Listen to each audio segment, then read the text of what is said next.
History is often written by the victors, and for thousands of years, the victors were men. We are taught about the great kings, the conquerors, and the emperors, but hidden in the shadows of the throne, behind the silk curtains and the palace walls, there were women who didn't just influence history. They grabbed it by the throat. These are the Iron Queens, women who were told they were too emotional to lead, too weak to fight, and too fragile to rule. They responded by building empires that lasted centuries, crushing armadas, and outsmarting the most powerful men of their age. Today, we aren't just telling their stories, we are analyzing their power.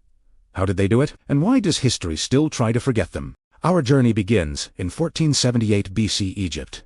The throne belongs to a young boy, but the power belongs to his stepmother, Hatshepsut. But Hatshepsut didn't want to be a regent. She didn't want to be a placeholder. She wanted to be king. She did something unprecedented. She declared herself pharaoh. To fit the role, she appeared in public wearing the traditional male shendit kilt and even a false beard. She wasn't trying to be a man. She was embodying the office of the king. Hatshepsut's power wasn't built on blood, it was built on prosperity. She ignored the calls for war and instead launched a massive trade expedition to the mysterious land of Punt. She brought back frankincense, myrrh, and gold, making Egypt wealthier than it had been in generations. She was so successful that after her death, her successors tried to chisel her name off every monument.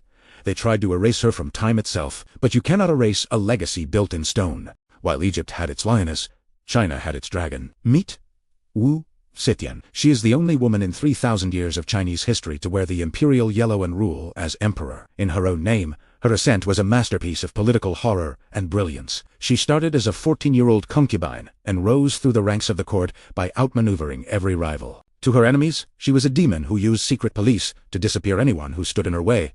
But to the common people, she was a hero. Wu Zetian did what the great kings couldn't. She broke the power of the corrupt aristocrats. She opened government jobs to the poor based on merit, not birth. She expanded the empire's borders deep into Central Asia. She proved that a woman's iron fist could be just as heavy as any man's.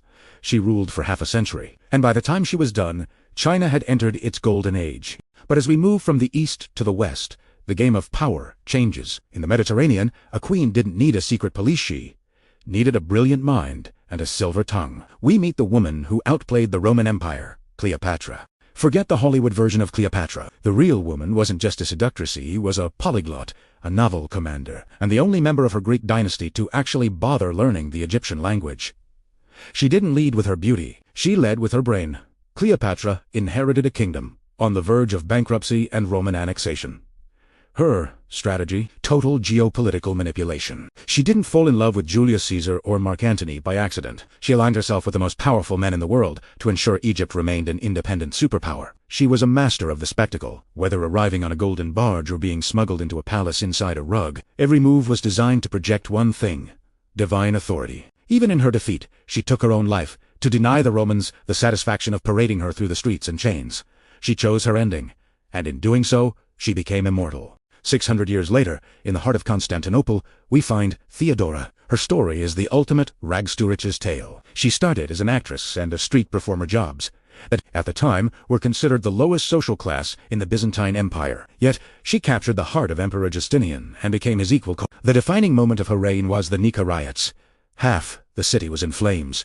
The generals were panicked. Justinian was literally at the docks, ready to sail into exile. Theodora stood her ground. She looked at the council of men and told them, "If you wish to fly, Emperor, go.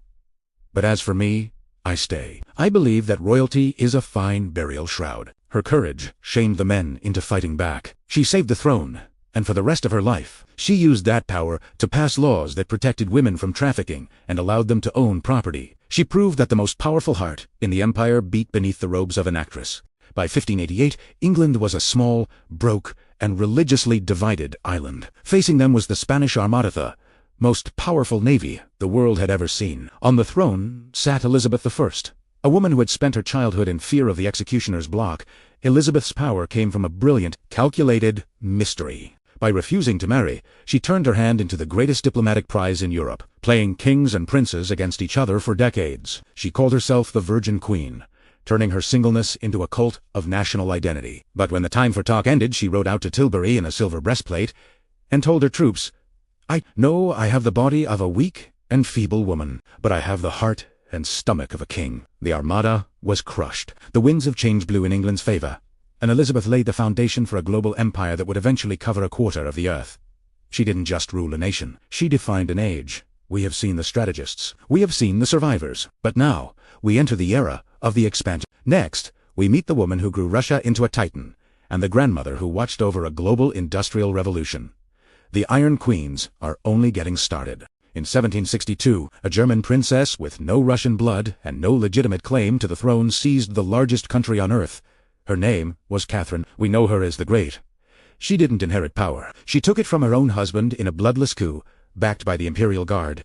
Catherine was a woman of the Enlightenment. She corresponded with the greatest philosophers of her day, but she ruled with absolute pragmatism. She expanded Russia's borders by over 200,000 square miles, adding Crimea and much of Poland to her crown. She modernized the Russian legal system, introduced the first smallpox vaccinations to her people by being the first to take it herself, and turned St. Petersburg into the Paris of the North. Her power was built on a simple truth. She loved Russia more than the Russians did, and in return, she became the longest-ruling female leader in the nation's history. As we enter the 19th century, we find a 4'11" woman who sat at the center of the largest empire the world has ever seen. Queen Victoria. For 63 years, she was the face of the Industrial Revolution. Victoria was more than a monarch. She was a brand. She redefined the monarchy as a symbol of family and morality. While she held little direct political power, compared to Wu Zishan or Catherine, her influence was total. She was the grandmother of Europe, marrying her 9 children into every major royal house on the continent. She presided over a period of unprecedented change of the telegraph, the steamship, and the rise of the middle class. Under her reign, Britain became the workshop of the world. She proved that a queen did not need to lead a charge on a horse to change the world. She just needed to be the anchor of a global identity. But we cannot finish without mentioning the women who chose fire. Zenobia of Palmyra, who defied the Roman Empire and conquered Egypt, claiming her city was the true heart of the East. And Boudicca, the Celtic queen who burned Roman London to the ground. These women didn't always win their wars, but they reminded the world that when a woman is pushed to the edge, she becomes the most dangerous force on the battlefield. So, what is the secret of the Iron Queens? It wasn't that they were better than men, or crueler. It was that they had to be smarter. They had to play a game where the rules were rigged against them from the day they were born. In 2026, we still see their fingerprints everywhere. In our laws, our borders, and our very idea of what leadership looks like. These 10 women proved that power isn't a masculine trait, it is a human one. They were the architects of our world, built on foundations of iron and silk. Who was the greatest? The diplomat, the warrior, or the survivor? Tell us your choice in the comments. And if you want more deep dives into the legends of the past, hit that subscribe button. The story of power is never finished.